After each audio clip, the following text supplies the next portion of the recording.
Happy all. So I'm Shailaja.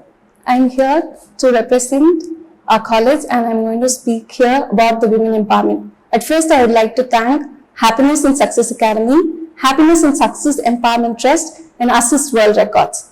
So me as Shailaja.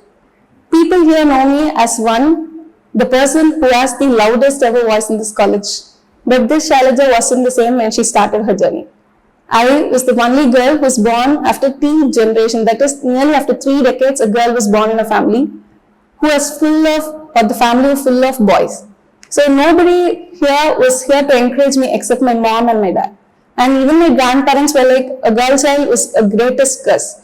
But it all took another turn when I came home with a bag full of prizes for the first time after first standard. But the journey wasn't so easy. The school where I studied, I was very much bullied by the other students saying that I was too dark to speak English. I was too loud because English is a language which should be spoken very fluently and also to be very sweet.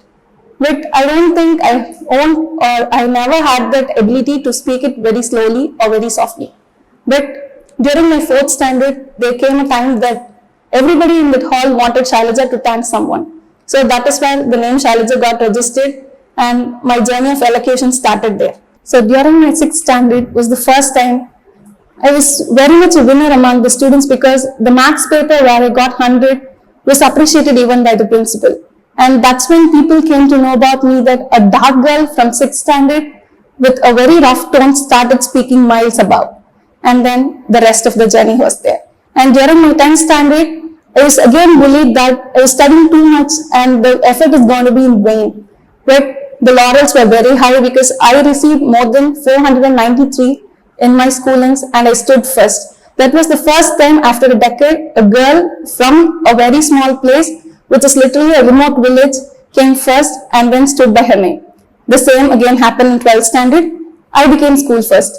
And then during college, my parents were like, okay, you just study some postgraduate, some smaller degrees where you just study for 3 years and then get married. And eventually I too thought the same. But my mother was specifically talking to me one night that, are you going to stop there, Ammu? And are you going to watch all your roles behind that you just completed your college in 3 years and went out and just got married and got settled with a kid? And I just thought, okay, let me just study something which is above than this and then achieve something very high. So I joined a college where I don't even know where that existed exactly was.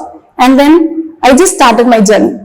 And in college, I had a very, very, very specific and a very good teacher who just told me that I'm just seeing my reflection on you. So I just definitely need you to give me the laurel by taking the best student here. So I just stood by her name and her word and I got the best student award, which among the 4,000 students of the college during my both final years in PG and UG. And I was also awarded gold medals during my UG and PG with 95% and 98%.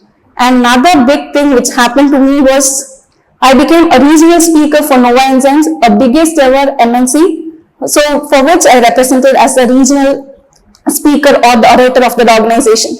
Then came a point in my life where I should get married and I should get settled. And I also got married and fortunately I just got to settle in a person whom I found the love with and who also had the compassion and the passion of mine to pursue something. He told me that you should never stop something which says that you can't do it. And being a person with more of introvert thoughts, I was never able to open up to the person that I'm very good in talking and I can do even more. He was the one who just motivated me to do this thing and only because of him, I'm just here. And during that time, I also had my baby and people were like, after having a baby, your full-time work has to be looking around him and playing with him. But my mother-in-law was the first person who just told me that you're just stuck in a shell, my child. You should just go out and aspire or win something. So that is how I came out and that's why I'm sitting here. So my advice to the people of my age and above my age is that child is not an obstacle for a person or a woman to just stay at home. They are the person who are just motivating us to tell other people that my mommy is the best mommy in this world and she can achieve the sky. Thank you.